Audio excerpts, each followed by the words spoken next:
Bonjour à toutes et à tous. On a souvent l'impression de bien connaître un artiste parce que l'on a lu, vu ou entendu de nombreuses choses à son sujet. Aujourd'hui, nous sommes à l'Isle-sur-la-Sorgue, dans le Vaucluse, dans la propriété du célébrissime Patrick Hernandez. Je vous propose de découvrir ou de redécouvrir cet artiste à travers ses différentes passions. Vous aurez des surprises.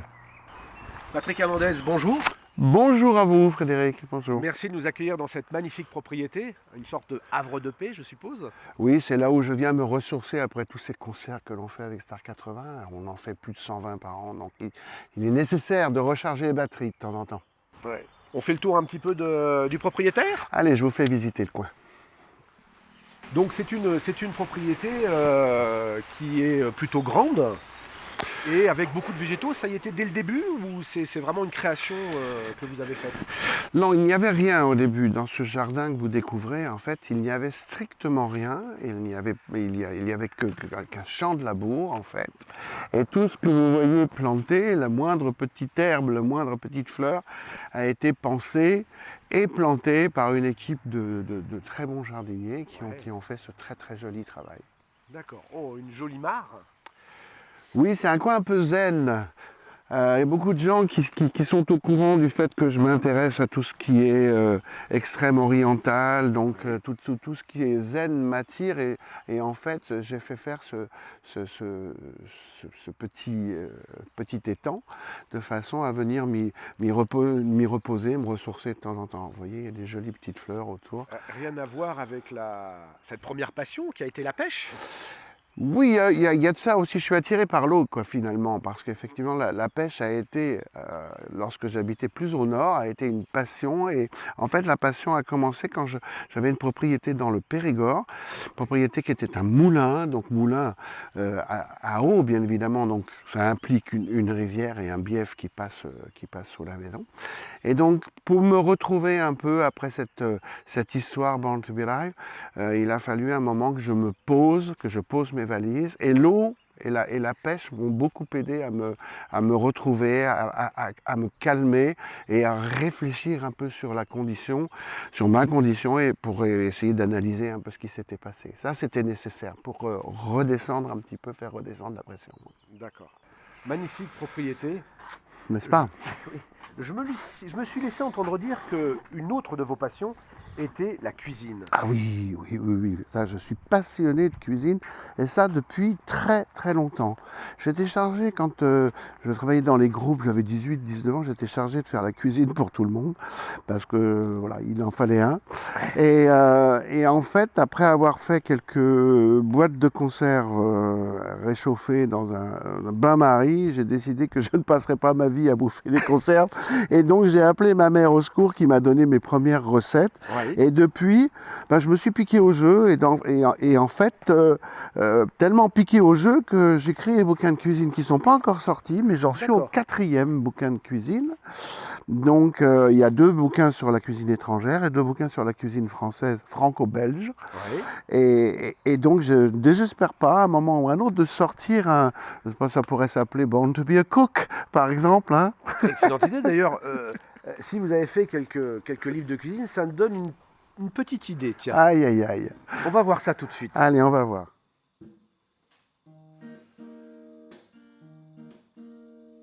Donc voici la cuisine d'été, là où se passe et là où se font les meilleurs plats de tout l'île. Les meilleurs plats et les meilleures fêtes, parce que c'est l'endroit où effectivement où on fait la fête. Ça s'appelle la place de l'apéro ici, tu vois. D'accord. Avec modération, bien évidemment. Je vois donc quelques recettes. Ça, c'est toutes les recettes en fait que vous avez faites. Il y en a quelques-unes, il n'y a pas tout, effectivement. C'est un des 4 bouquins. Quoi. Alors, je propose une sorte de petit jeu. Allez. Je vais choisir au hasard. Je crains le pire. Une recette. Avec l'équipe, on va chercher les ingrédients et on la réalise. Allez. Au hasard. C'est un drôle de challenge. Hein. Au hasard. Vraiment. Donc, voilà. Allez. C'est comme pour les vacances. Ça. Ah, ça c'est pas mal. C'est une tarte clafoutis aux griottes. Ah, intéressant. Ah ben ouais, moi, Intéressant, ça me va, effectivement. ça me va Plus- tout à fait. C'est la période des cerises, ça tombe bien. Donc effectivement, on va aller chercher les griottes et on va aller chercher les ingrédients et on va faire. Alors cette les ingrédients, tarte. c'est quoi? Qu'est-ce qu'il faut qu'on note pour aller les chercher à Alors, l'île sur la Sorgue? la tarte clafoutis aux griottes, bien évidemment. On Les va griottes. on va faire une pâte sucrée, donc Oui. une pâte sablée. Et Donc, on du va, sucre, de la farine. il va nous falloir des œufs, il va nous falloir de la crème entière, Oui. il va nous falloir des griottes, il va nous falloir un peu de cannelle pour parfumer tout ça. Et puis, je crois qu'on est bon là. Après ça, les œufs, je l'ai dit, oui. La crème, tout à fait. Voilà, les Eh ben, ingrédients je vais qu'ils vont prendre trouver. toute l'équipe et puis on va aller chercher les ingrédients. Allez, où? On y va.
Ça y est, on a trouvé tous les ingrédients. Mais Donc, alors, vous êtes formidable. Hein. ah oui, alors en résumé, il fallait.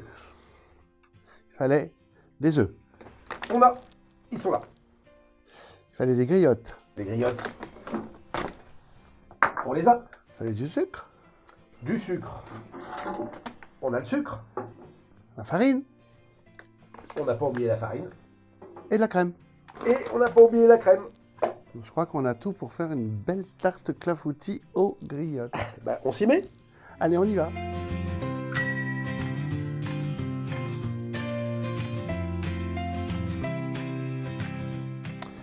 Donc, nous allons peser quelques ingrédients pour faire ce qu'on appelle une migaine. Ah, c'est quoi une migaine?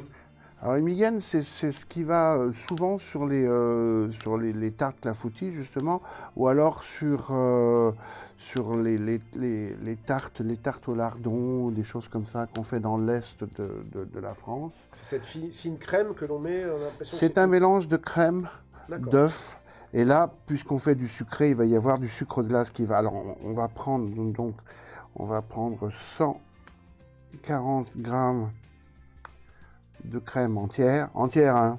Alors, on n'hésite pas. Hein. Donc voilà, ça c'est fait. On va compter 50 grammes de sucre de glace. sucre glace. Voilà, on y est.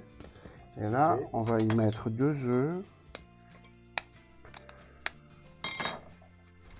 Donc pour une bonne tarte clafoutis aux griottes, il faut 2 œufs. Pas plus. Pas plus. En tout cas, pour ce qui va dessus, bien évidemment. Alors là, bien sûr, on va mélanger tout ça. Alors, cette passion de la cuisine, elle est venue comment, en fait? Bah, elle est venue tout simplement parce que d'abord, j'ai été habitué quand j'étais gamin et quand j'étais adolescent à bien manger. Ma mère et ma grand-mère cuisinaient très très bien, donc j'étais habitué à manger des bonnes choses, en plus des bons produits, ce qui reste important pour moi. Et puis après, quand je me suis retrouvé effectivement seul à faire de la musique avec des copains et tout, etc., je me suis dit que je ne pouvais pas me nourrir de saloperies pendant toute ma vie. Donc en fait, comme c'est un domaine, je trouve que ça s'approche un peu de l'alchimie, la cuisine. C'est quelque chose qui m'intéresse. Donc je m'y suis carrément intéressé. Bon, j'ai commencé par des choses très très très simples. Et puis petit à petit, je me suis piqué au jeu. Et maintenant, c'est vrai que c'est devenu une vraie passion, quoi. Voilà, donc cette préparation va servir donc à couvrir ce fond de pâte sablée où on va mettre les griottes dessus et ensuite on va verser ça dessus. Et on va mettre ça 25 à 30 minutes, 30 minutes au four. À four à chaleur comment? À chaleur assez légère, genre 160. Et pendant combien de temps? 25 minutes, 30 minutes. Il faut surveiller. Voilà, c'est tout. C'est aussi simple que ça. Tu vois que tu m'avais demandé de faire comme ça une petite chose au débeauté, ben voilà, ça va être fait. Voilà, ça va être fait. C'est parfait, on va goûter ça par la suite et on va très certainement se régaler, bien évidemment. J'espère.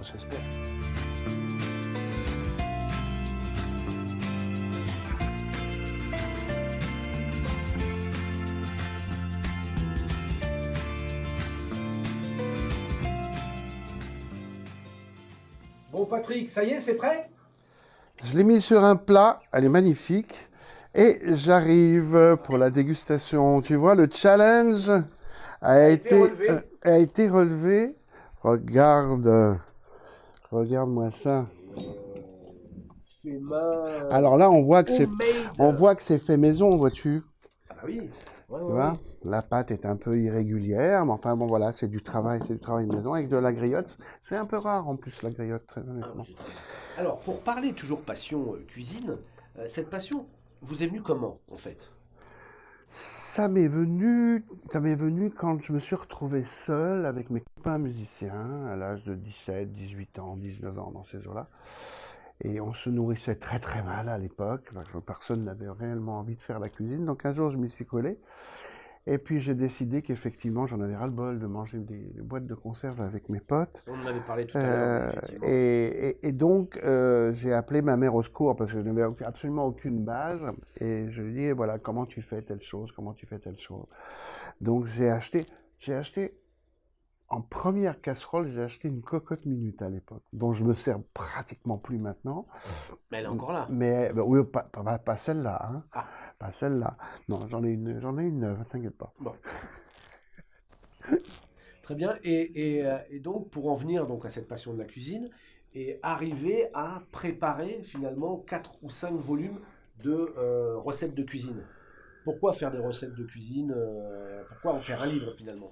Alors en fait, le bouquin de cuisine, les bouquins de cuisine, ainsi que l'autobiographie, c'est parce que je suis un papa tardif en fait. Donc j'ai eu mon premier enfant, ma première fille, donc j'avais 57 ans. Et j'ai pensé qu'un jour je pouvais disparaître parce que j'étais un papa tardif et que j'étais un peu avancé en âge. Donc je me suis dit, j'ai pas envie qu'on lui raconte à la fois ma vie et qu'on lui transmette mes recettes de cuisine, je vais le faire moi-même, parce que comme ça, au moins, elle est sûre de la véracité de ce que je lui raconte. Donc, dans un premier temps, je fais mon autobiographie pour lui raconter ma vie.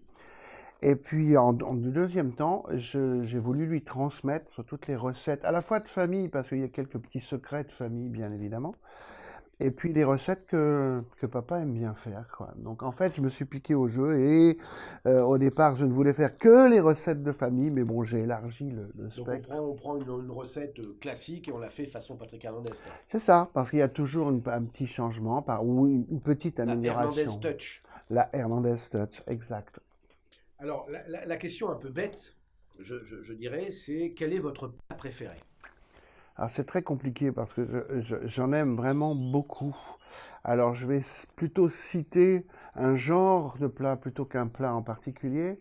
J'aime ce qu'on appelait dans le temps les plats bourgeois un petit peu. Donc en Oui. fait, ce que j'aime, c'est plutôt la blanquette de veau, c'est C'est plutôt bon, ça, le la civet de lapin, c'est plutôt le bourguignon, c'est plutôt des choses un peu, je l'avoue, un peu roboratives.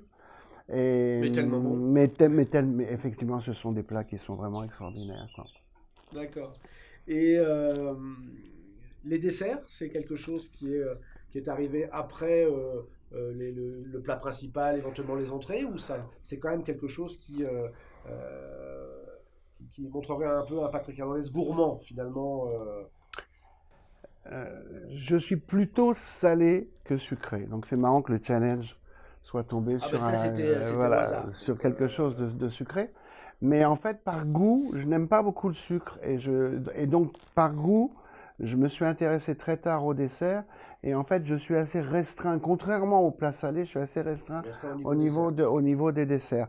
Parce que la plupart du temps, mon repas s'arrête au fromage. Et j'oublie un petit peu le dessert, par goût. Ouais. Et une question qui me passe par la tête, c'est que tu as beaucoup d'amis, Quelques-uns, oui. ils aiment venir te voir, Oui. mais ils viennent te voir pour toi ou pour ta cuisine? Ou les deux?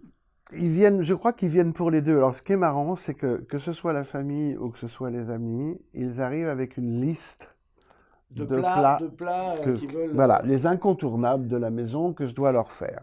Donc, le problème, c'est que ils viennent passer une semaine.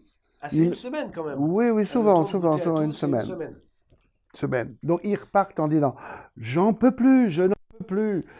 Et d'autres arrivent le lendemain, par contre, avec leur liste aussi. Alors moi, si tu veux, D'accord. je suis obligé, bien évidemment, de m'y coller pendant des semaines et des semaines. Et donc, très souvent, en septembre ou en octobre, on est obligé de faire vraiment, de vivre en autarcie avec quelques carottes Et une soupe. et une petite souplette le soir, oui, effectivement. Donc c'est pour ça qu'il y a deux grandes cuisines. Une grande cuisine à l'intérieur et une grande cuisine donc à l'extérieur, tout équipé. Tout à fait. Ici, en Provence, on vit à l'extérieur à partir du mois d'avril jusqu'au mois d'octobre. Donc voilà, moi je voulais quelque chose qui soit d'abord à l'image Du du personnage. personnage, et puis je voulais que ce soit pratique, donc je voulais pas faire des allers-retours entre la cuisine du haut et la Ouais, cuisine du ouais, bas. ouais. Donc on est très très bien installé pendant des mois ici, effectivement, et on vit ici 6 mois de l'année, à peu près. Et dans le Vaucluse, on mange quoi? C'est quoi les spécialités du Vaucluse? Alors, les spécialités du Vaucluse et de la Provence en général, bon, il y a bien évidemment, il y a l'aioli, bien Oui, évidemment. ouais, ouais.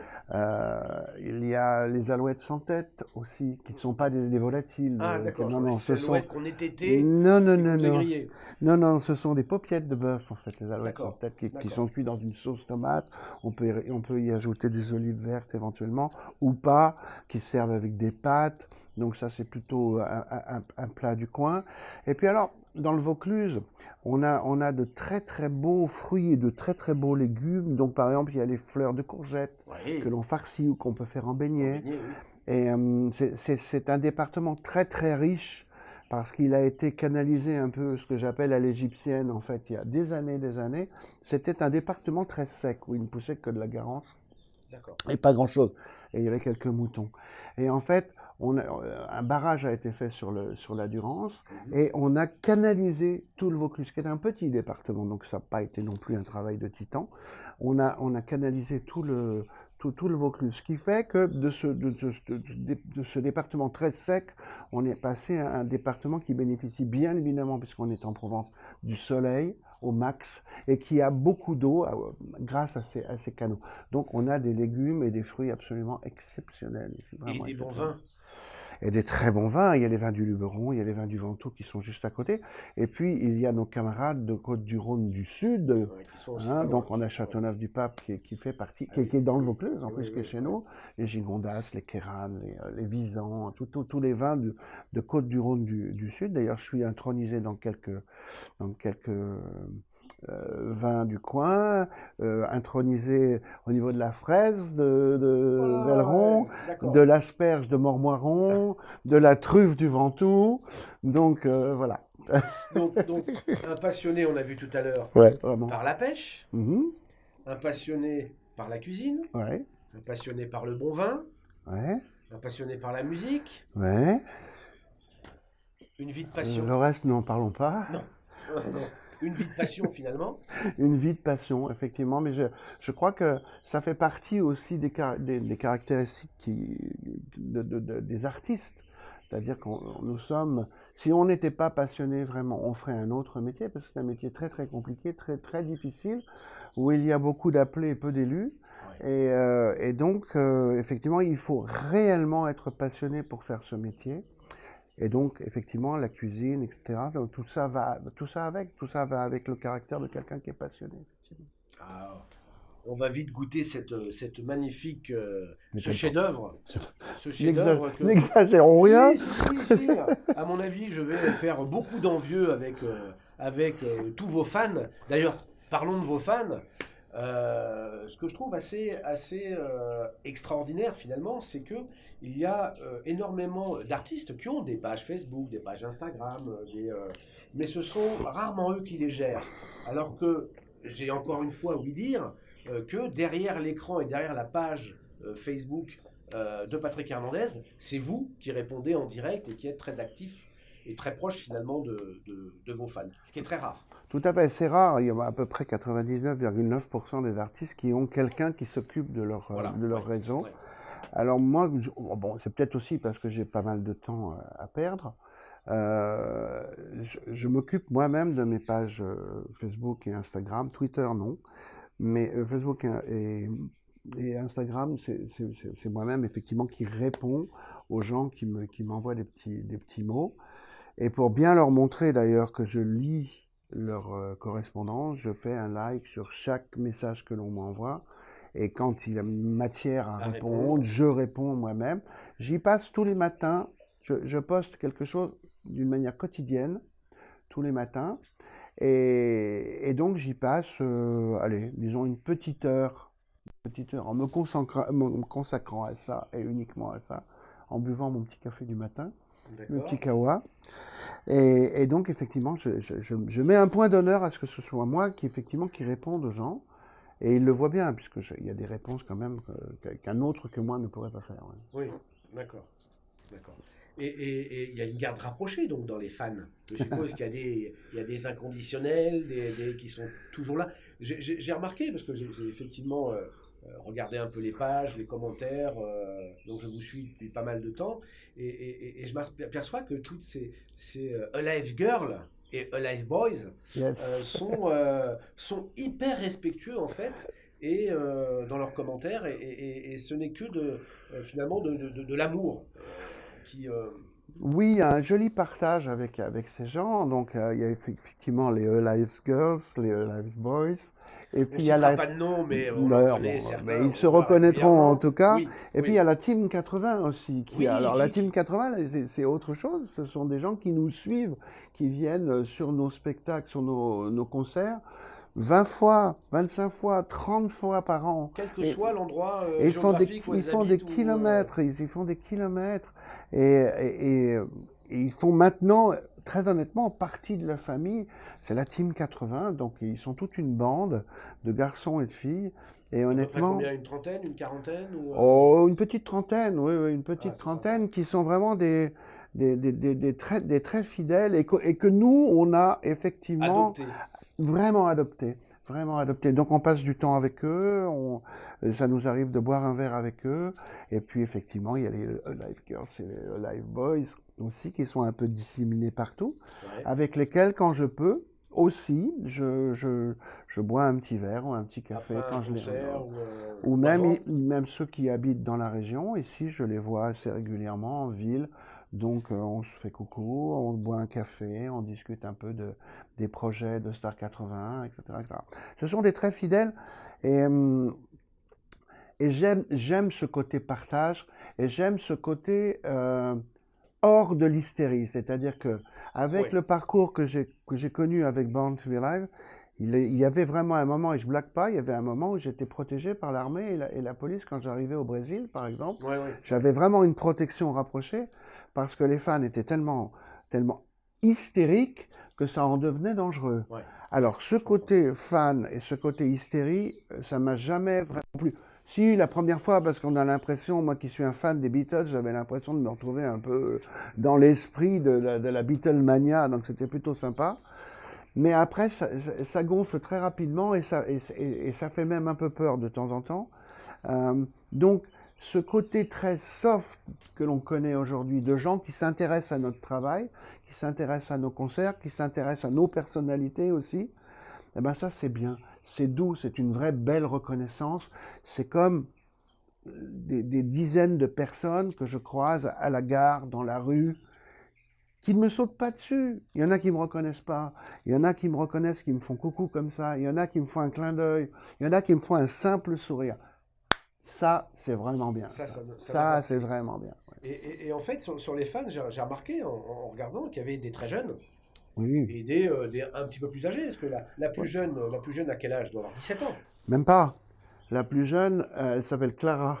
Oui. Et elle a 14 ans et demi. 14 ans, elle a pas Clara. tout, elle a 14 ou 15 ans. Et c'est vraiment une grande fan. Très proche, je la vois très souvent dans les commentaires. Oui, oui. Puis je l'ai vue au concert de Limoges, au Zénith de Limoges. Elle m'a apporté, parce qu'elle sait que je suis très, très fan de, de petites pierres et des choses comme ça. Elle m'avait fabriqué elle-même un joli petit bracelet avec des petites clés. C'est très, très mignon. Alors effectivement, c'est un peu comme Tintin, de 7 à 77 ans, grosso merdo. Ouais.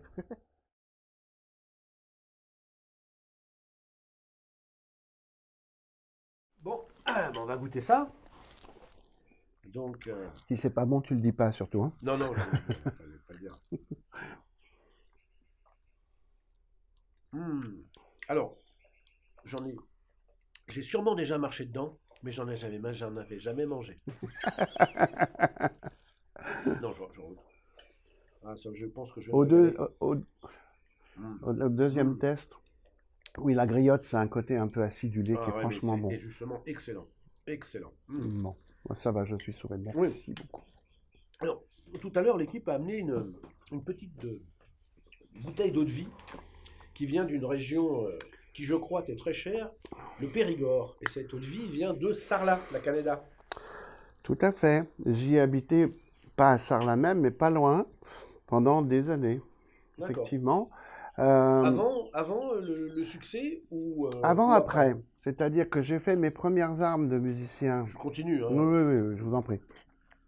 J'ai fait mes premières armes de musicien professionnel dans le Périgord, en faisant du bal. J'étais embauché dans un orchestre de bal à l'époque, donc j'en ai fait plusieurs. Et puis, ça m'a amené effectivement à Paris après, dans d'autres groupes avec lesquels j'ai fait des disques qui n'ont pas fonctionné. Elle est bonne, hein. Mais ça, ce sont effectivement les tartes maison. Tu as toujours un côté très, très véridique. La cannelle. La petite cannelle, elle est présente. Ouais. Et donc, quand j'ai fait Born to be Alive et que les moyens ont été un peu plus importants, j'ai décidé donc de retourner vivre dans cette région que j'avais beaucoup aimée, là où j'avais beaucoup vécu. Donc finalement, j'ai acheté effectivement un moulin au bord de la rivière. Où tu pêchais. Voilà, une rivière qui s'appelle la Loue, qui est une première catégorie, à côté d'un village qui s'appelle Exideuil, pas très très loin d'Exideuil. Oui. Et qui était à la limite d'ailleurs de la Dordogne et de la Haute-Vienne. Pas très loin, mais encore en Dordogne. Et donc, j'ai vécu là, l'après Born to be Alive, je l'ai vécu là. C'est-à-dire Born to be Alive est sorti en 79. Et j'ai acheté cette maison au cours de l'année 79 et j'y ai vécu jusqu'en 87. Mais pas en résidence principale, c'était un petit peu avec entre Paris et...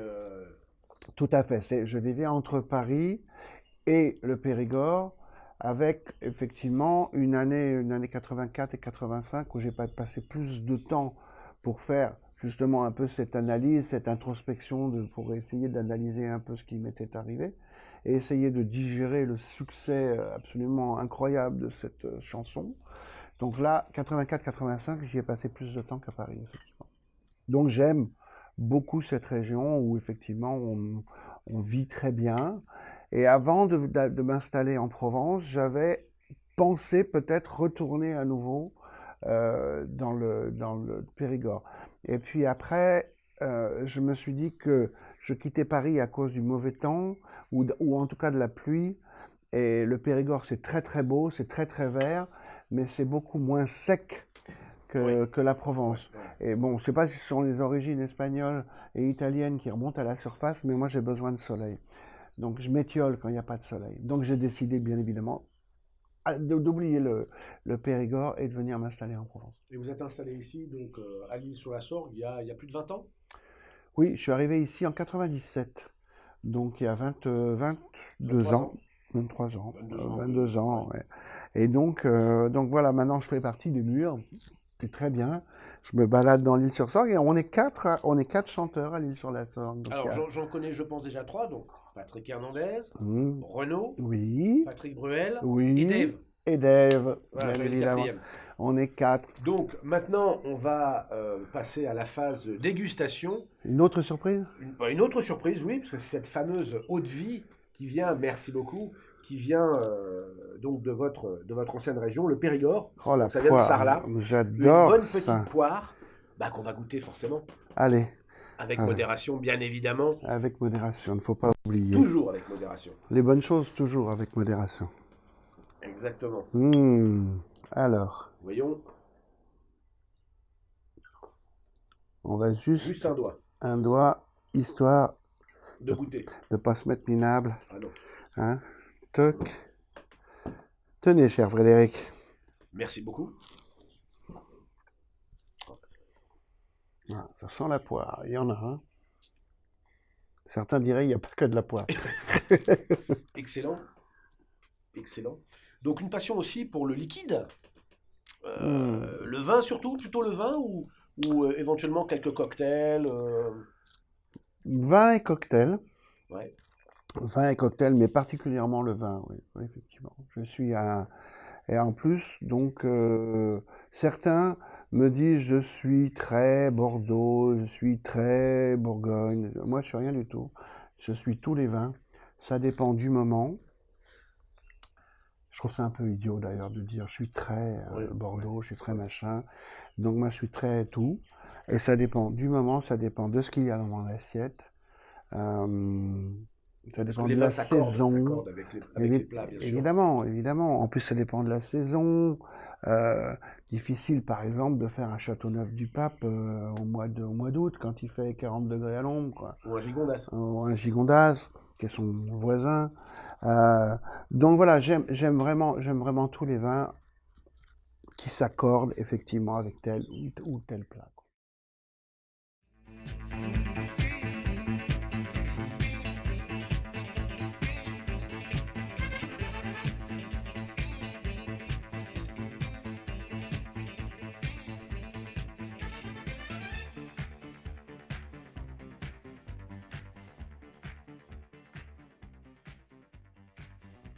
Nous sommes actuellement donc, dans votre studio et je vois une collection impressionnante de guitares. Combien avez-vous de guitares ici?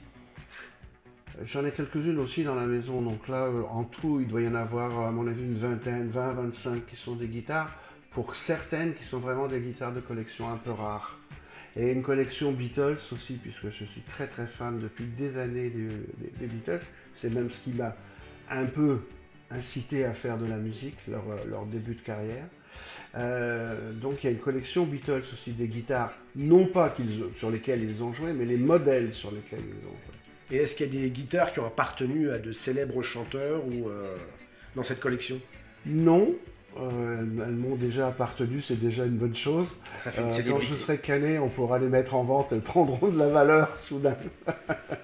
Il y a aussi énormément de disques d'or et de disques de platine. Combien il y en a eu en tout? En tout, il y en a eu 57 disques d'or. Donc le platine, bien sûr, c'est double disque d'or. Et en fait, les deux seuls pays dans lesquels ce titre, Born to Be Alive, n'est pas arrivé numéro 1, c'est l'Angleterre d'une part, numéro 9, c'est quand même pour un Français assez bien, et la Hollande numéro 3 au hit parade, et le seul pays donc, où je n'ai pas reçu de disque d'or mais un disque d'argent, c'est l'Angleterre. Tout le reste des autres pays, ça a été ou or, ou platine, voire diamant pour la Scandinavie. Et au niveau justement de ce succès interplanétaire, il y a eu une version un peu acoustique dernièrement qu'on a vue sur les réseaux. Oui, en fait, la version acoustique que j'ai réenregistrée pour le plaisir de la réenregistrer sans avoir de velléité de la sortir au niveau commercial, c'est un retour vers le passé, quelque part. C'est-à-dire que cette chanson, je l'ai écrite en 73 d'une manière acoustique. Et a priori, elle n'était pas destinée à devenir un hymne dance à la base. Donc c'était une version plus folky. Et il y a 2 ans, après l'avoir un peu interprété comme ça au cours d'une télévision, on m'avait demandé de faire un exercice de style un peu sur la chanson.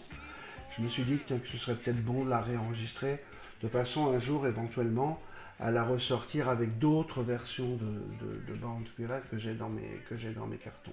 De faire par exemple un 4 titres avec 4 versions différentes de Born to Be Alive, donc 3 versions que les gens ne connaîtraient pas du tout à la base. Donc il y a cette version acoustique qui serait éventuellement enregistrée. Et est-ce que pour nous, on pourrait avoir un petit aperçu avec le yuku de cette version acoustique? Au ukulélé de ma fille, vous avez vu comme il est bien décoré. On vous écoute. Time about myself when I was running down the street, it was no bye.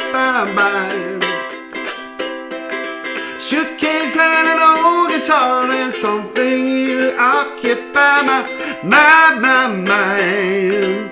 Yes, we were born to be alive. Yes, we were born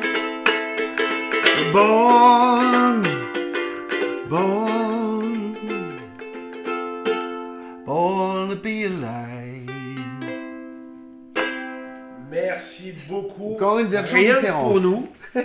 Rien que pour nous. Et aujourd'hui, donc, on voit dans votre bureau de grosses machines, de gros écrans. Je suppose que vous composez bien évidemment encore beaucoup, plus par plaisir, ou vous avez un désir éventuellement de composer pour les autres? Alors, à la base, c'est surtout un besoin. Après, si un de mes collègues passe, comme ça m'arrive régulièrement ici, et me dit j'ai absolument besoin d'un titre ou deux pour boucler mon album et j'ai entendu une maquette de ce que tu as fait la semaine dernière que ça m'intéresse, bien évidemment, pourquoi pas. Moi, à la base, je n'ai absolument aucune envie de faire des nouveautés ou de sortir des nouveautés. J'assume très bien d'être le père de Born to Be Alive, d'être Mr. Born to Be Alive, d'être la stature du commandeur avec la canne, tout le beans, etc. J'assume ça très très bien. Mais j'ai pas vraiment envie de faire de nouvelles choses. J'ai essayé dans le passé, j'ai chanté dans toutes les langues possibles et imaginables, j'ai fait des duos en Brésil, j'ai fait des duos en Angleterre, en Italie, j'ai chanté en français, enfin, il n'y a rien qui à côté de Born to Be Alive va fonctionner parce que Born to Be Alive, c'est un succès planétaire, c'est devenu un standard de la musique de cette période-là. Ça restera vraisemblablement dans l'histoire de la musique, donc il est très très compliqué de faire un follow-up derrière, même des années après. Et puis là, très honnêtement, j'ai pas très envie. C'était déjà suffisamment un business à plein temps de s'occuper de Born to Be Alive, parce que j'en suis le papa à 150%, l'auteur, le compositeur, l'interprète, l'éditeur, le producteur. C'est déjà compliqué vraiment d'assumer toutes ces casquettes, donc pour l'instant, les hasards de la vie m'ont fait retourner sur scène, sur les plus grandes scènes de France et de Navarre, Zénith, Arena, Stade de France, Stade de Lyon. Donc je ne demande rien, honnêtement rien de plus, simplement le fait de vivre effectivement de ma musique et de continuer de composer, parce que c'est vraiment un besoin viscéral de le faire. À chaque grand événement ou chaque belle rencontre dans mon existence, effectivement, ça provoque une chanson. Et puis il y aura de quoi effectivement sortir un album posthume, un de ces quatre.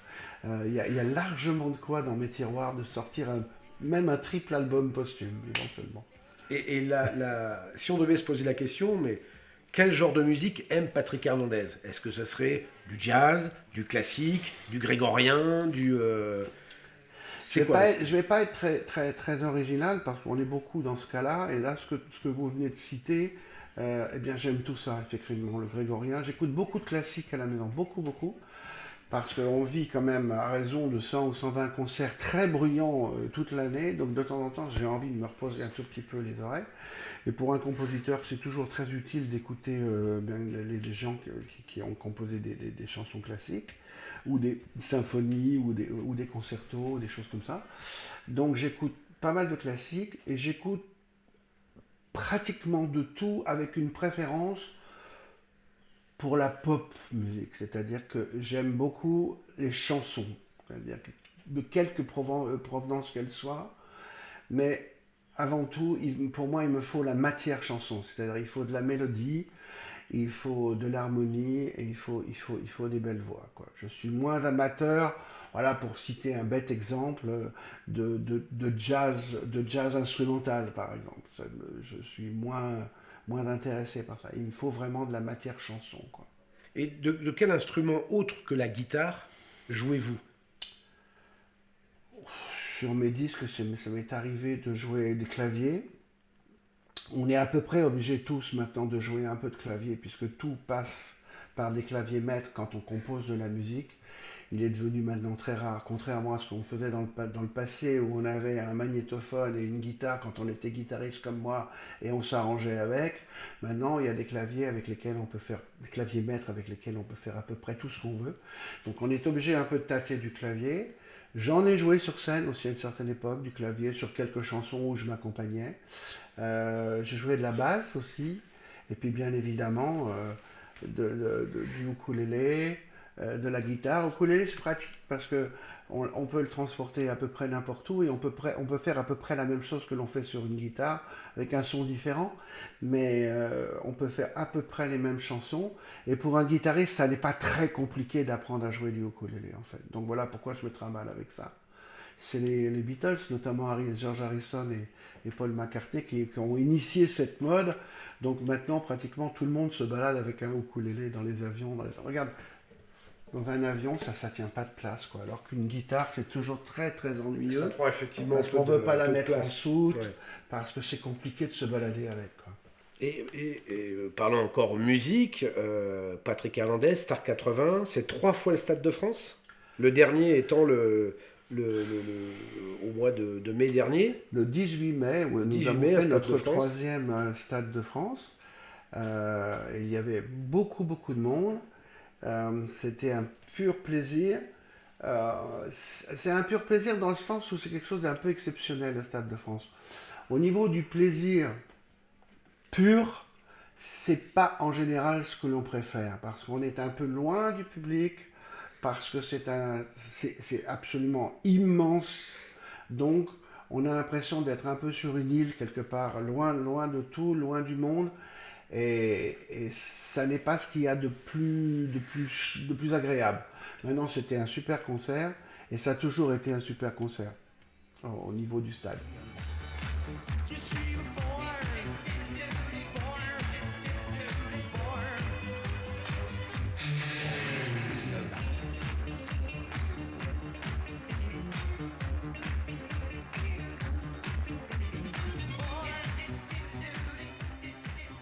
Si aujourd'hui on pouvait se projeter dans le temps, est-ce que tu arriverais, ou est-ce que tu pourrais donner un conseil au jeune Patrick Hernandez qui va composer ce fameux tube?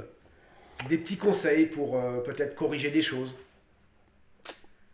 Le meilleur conseil qu'on puisse donner, c'est très compliqué de donner des conseils à autrui. Le meilleur conseil qu'on pourrait donner, ou un des meilleurs conseils qu'on pourrait donner, c'est de poursuivre en fait, sans relâche, le but qu'on s'est fixé, et de croire bien évidemment à sa destinée, et de croire au bon hasard. Toute ma vie, que ce soit sentimentale, que ce soit au niveau de mon métier, à tous les niveaux, a toujours été lié au bon hasard, au hasard. Il ne faut jamais essayer d'enfoncer les portes, jamais. Il faut laisser les choses venir à soi, mektoub, on dit. Et donc voilà un conseil, et puis ensuite, lorsqu'on pense que l'on a trouvé quelque chose de bien, il faut aller jusqu'au bout et se donner toutes les chances de parvenir au but. C'est-à-dire dans l'exemple de Born to be Alive, par exemple, on est allé au bout de ce qu'on pouvait faire en préparation de la chanson, sans se laisser aucune porte de sortie. C'est-à-dire on est allé au bout de la chanson. On n'a pas dit, tiens, on a fait un super truc, allez, on le sort comme ça, quoi. On est vraiment allé au bout. Et croire, bien évidemment, à sa bonne étoile. Parce qu'elle existe vraiment, la bonne étoile. Donc, est-ce que Patrick Hernandez pourrait dire que, finalement, tout est écrit? Complètement. Alors, pour moi, c'est une évidence absolue. Tout est écrit. La preuve, c'est qu'effectivement, en n'enfonçant pas les portes, ou en ne rentrant pas par la fenêtre quand on est jeté par la porte, les choses finissent par arriver. Elles finissent par arriver. Bon, après, il y a peut-être des gens qui ont moins de chance que d'autres, je n'en sais rien. Mais en tout cas, quand on a envie de faire quelque chose, et dans ce métier, c'est vrai, je le disais tout à l'heure, il y a beaucoup d'appelés et très très peu d'élus. Donc il faut vraiment avoir une vraie passion. Il faut vraiment y croire, il faut aller au bout, et surtout aller au bout des choses. Ça, c'est important, parce que je me suis aperçu que quand on n'allait pas au bout des choses, eh bien, on allait au bide. Et en l'occurrence, quand j'ai fait effectivement cette chanson et quand je l'ai enregistrée, quand on a préparé l'enregistrement de cette chanson, ça a pris des mois pour être sûr des paroles, pour être sûr de l'accent. On a tout vérifié, on est allé le faire écouter aux États-Unis, on est allé le faire écouter en Angleterre, à des interprètes pour savoir si tout était nickel. Et quand on a eu l'impression que tout était nickel, à ce moment-là, on s'est donné effectivement le plaisir de sortir le truc, quoi. Donc il faut être persévérant, il faut croire à sa destinée, effectivement. Donc Patrick Hernandez, merci beaucoup de nous avoir reçus chez vous aujourd'hui. Merci à vous d'être venu jusqu'à moi. On a appris beaucoup de choses que J'espère. peut-être personne ne sait. Oui, là, on a survolé un certain nombre de choses dont je ne parle pas très très souvent, effectivement. Donc merci beaucoup et, C'est un plaisir. et j'espère à très bientôt. À bientôt.